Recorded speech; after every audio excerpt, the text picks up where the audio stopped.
So ayon din sa mga urban legend na natanong-tanong ko kanina, kasi bago ako pumunta dito sa lugar na ito, pinuntahan ko muna yung mga mismong residente or mga talagang dito na nakatira noon pang araw. At ayon nga sa mga kwento na tinawag itong Susumdalaga dahil ayan nga, hugis ng suso ng dalaga. Pero may kwento nga na sinabi nila meron daw babaeng nawala noong araw dyan.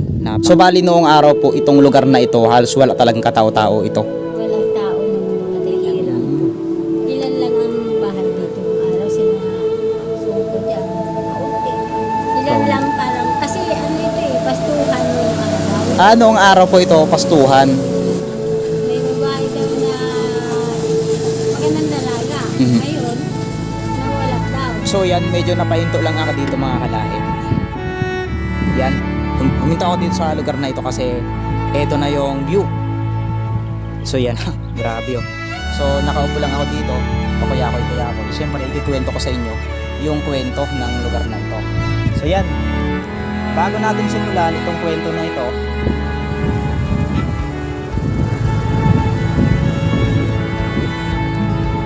grabe oh. Wap. Bubulin mo pa.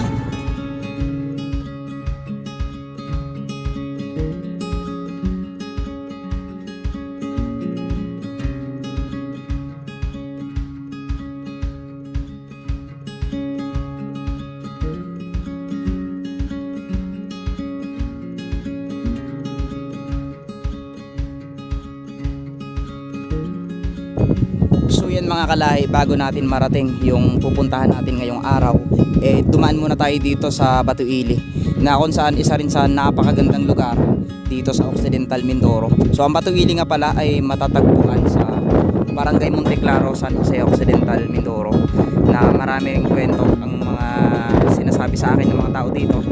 At ayon nga sa mga source na nakita ko, meron nga daw ditong nalunod at ako rin ay nakapatunay. So ngayong araw mga kalahi, samahan niyo akong puntahan yung tugtugin. Alamin natin yung kwento na tinawag na tugtugin. So yan mga kalahi, tuloy tayo sa ating destination ngayong araw. So muli salamat sa suporta nyo at sa walang sawang panunood na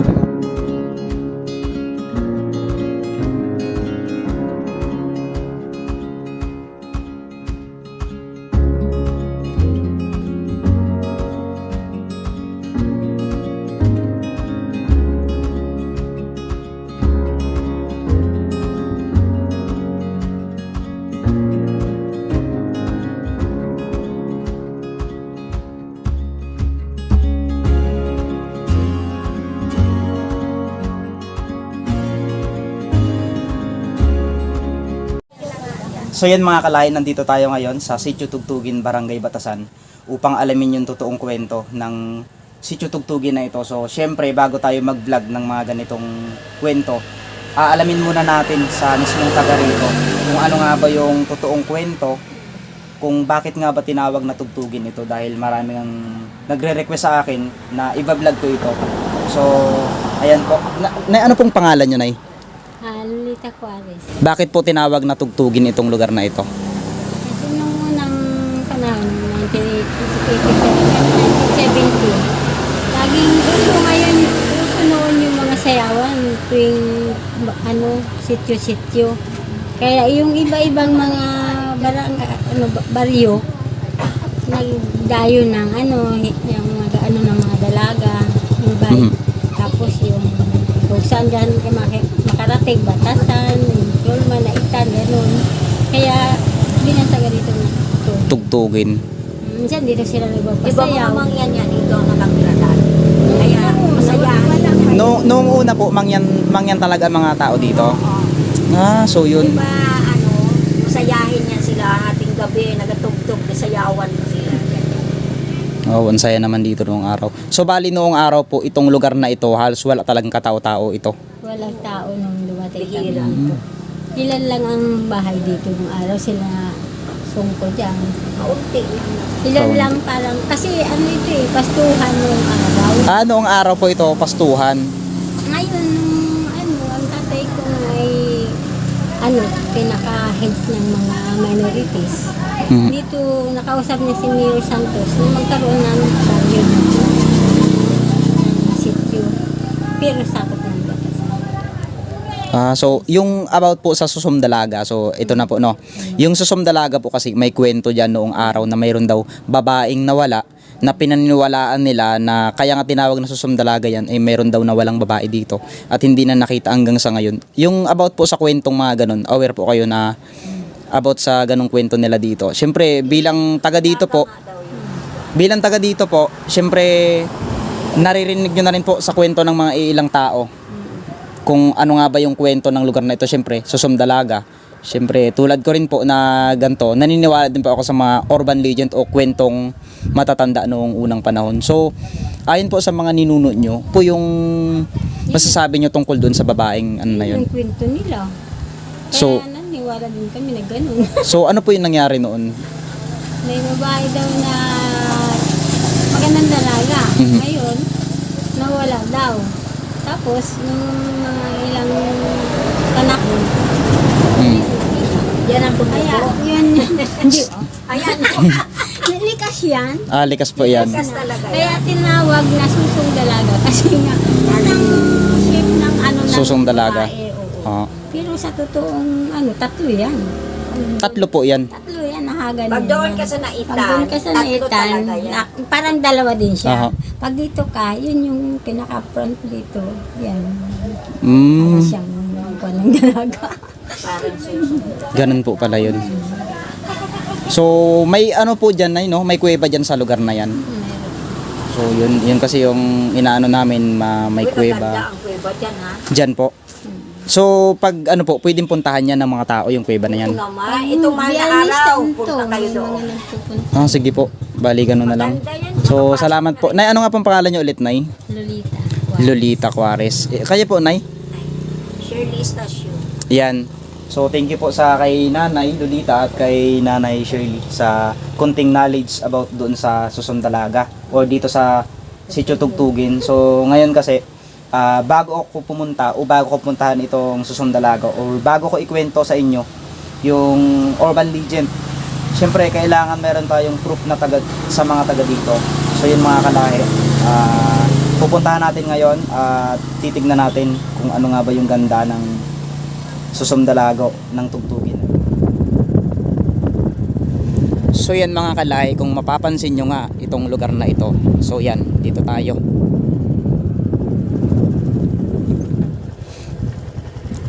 Grabe. So yan mga kalahi, kung mapapansin nyo, ang bundok na ito ay makikita nyo nga na para siyang suso ng isang dalaga, no?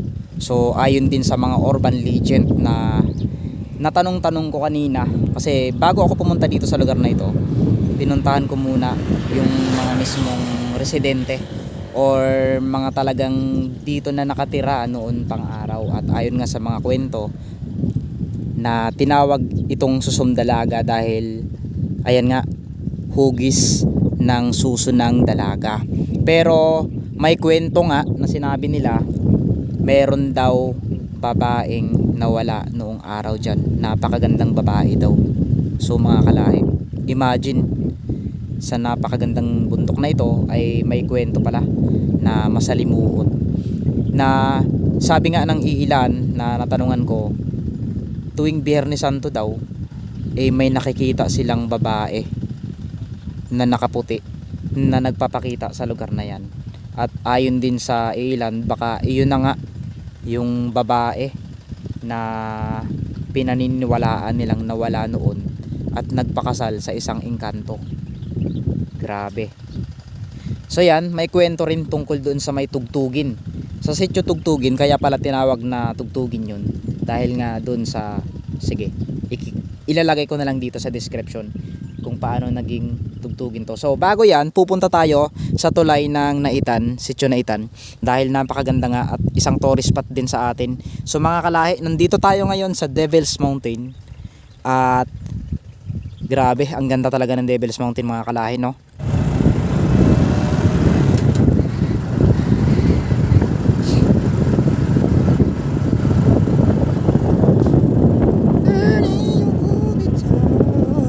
Parang ganda ng view dito. So yun know.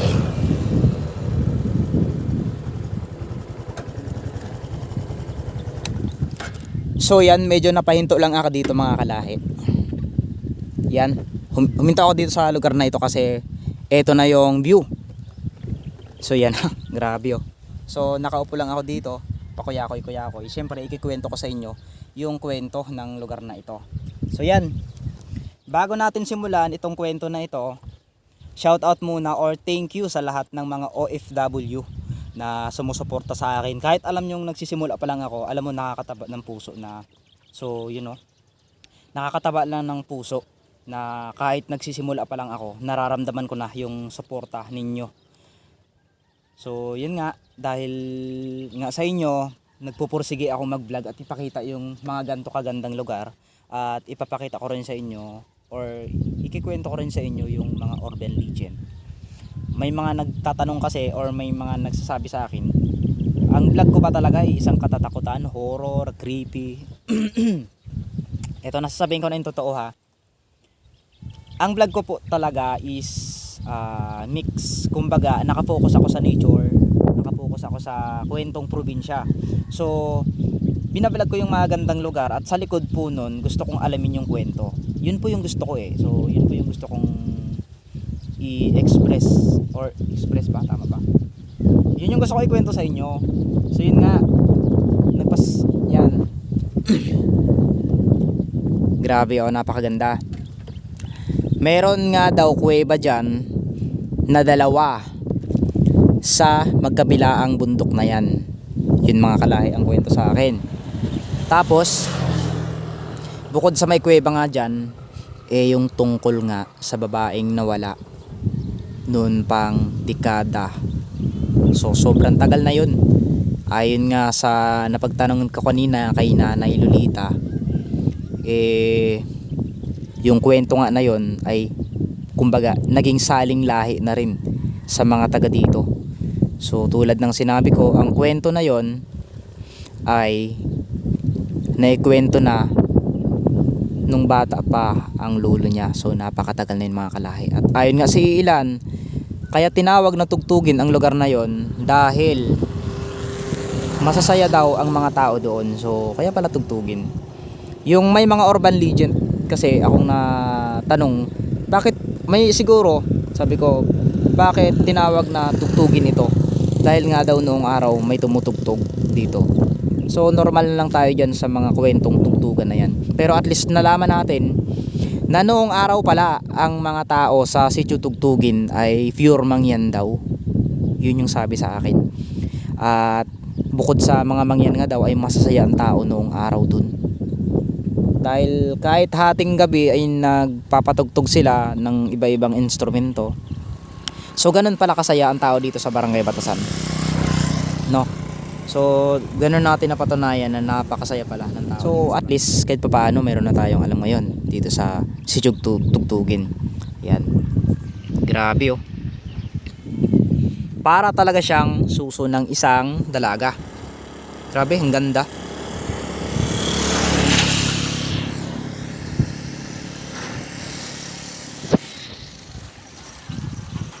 So yan mga kalahi, ituloy natin ang kwento doon sa Devil's Mountain. At ipakita ko rin sa inyo yung maingay na motor na hindi, joke lang. Ituloy natin ang kwento doon sa may Devil's Mountain para makita nyo rin yung ganda na tinatago ng Devil's Mountain. Yan, sa lahat ng mga viewers natin, para sa inyo ito. Ipapakita ko sa inyo yung napakaganda. So yan nga mga kalahi, ngayon nalaman na natin yung kwento ng lugar na ito. At nalaman nga rin natin bakit tinawag na tugtugin itong area na to. So tara, samahan nyo ako at puntahan natin yung sitio na Itan. Okay.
So yan mga kalahi, nasa harap tayo ngayon ng Devil's Mountain. Napakaganda talaga sa lugar na ito. So kung makikita nyo nga yung Devil's Mountain ay sakop siya ng San Jose. Grabe. Makikita nyo yung tulis-tulis, oh, may mga tao. Ayan. May mga riders na galing pang ibang lugar. Ayan boss. So may mga riders na galing pang iba't ibang lugar na dumayo dito sa Devil's Mountain. So yan nga, oh grabe. Napakaganda. Ang sarap lang sa feeling, no, na may mga pupuntang iba-ibang tao dito sa lugar na ito. At kung mapapansin nyo nga, grabe. So sobrang ganda talaga kasi ng bundok na ito. Yan, oh. Grabe. So yun nga mga kalahi, grabe. Ang saya pumunta lang sila dito para mag-explore sa ganito kagandang lugar. Ibang klase.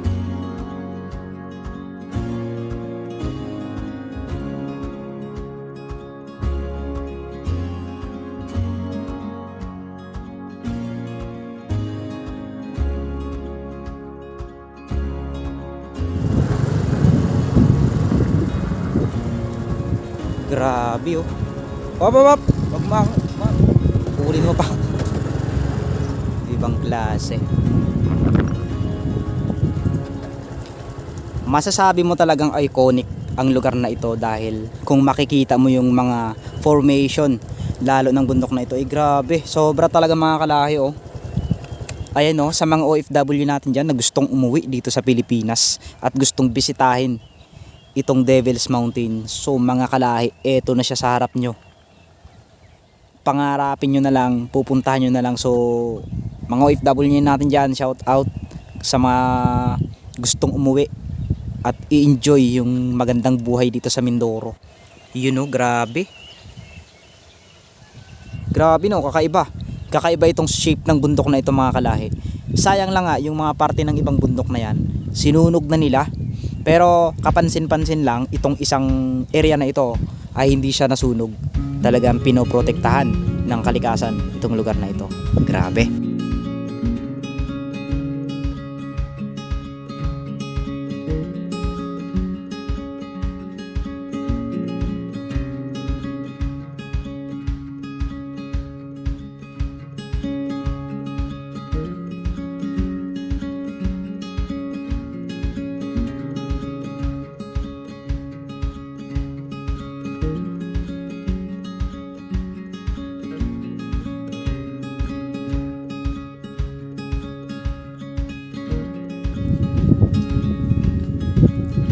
So yan mga kalahi, oh grabe, ang ganda.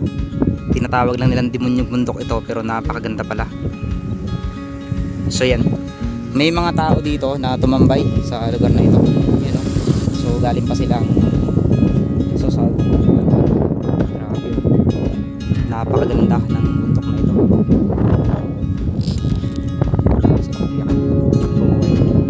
Yeah, magandang hapon. Taga saan kayo? Murta. So, subscribe naman kayo sa Mr. Kalahi YouTube channel. So, yun. Taga Murta pa pala kayo? Ang layo naman ang narating nyo. Amaling? Saan banda sa Amaling? Sa Amaling Dos. Taga doon ako eh. Sa Amaling Dos. Nagbablog lang ako. Grabe. Ganda dito sa lugar na to, no? Ilang beses na rin ako napunta dito, pero yun nga, nakaka-miss lang talaga itong lugar. Maraming ganda kasi mga kalahi. Pansin niyo yung tulis ng bundok na yun. Ganda. Yung naibuan, di ba yung naibuan dito banda sa area na yun? Mahirap puntahan yun, hindi naman. Medyo malayo lang, no? Yan. So nandito tayo ngayon sa Sitio Naitan. Puntahan sana natin yung naibuan kasi medyo malayo nga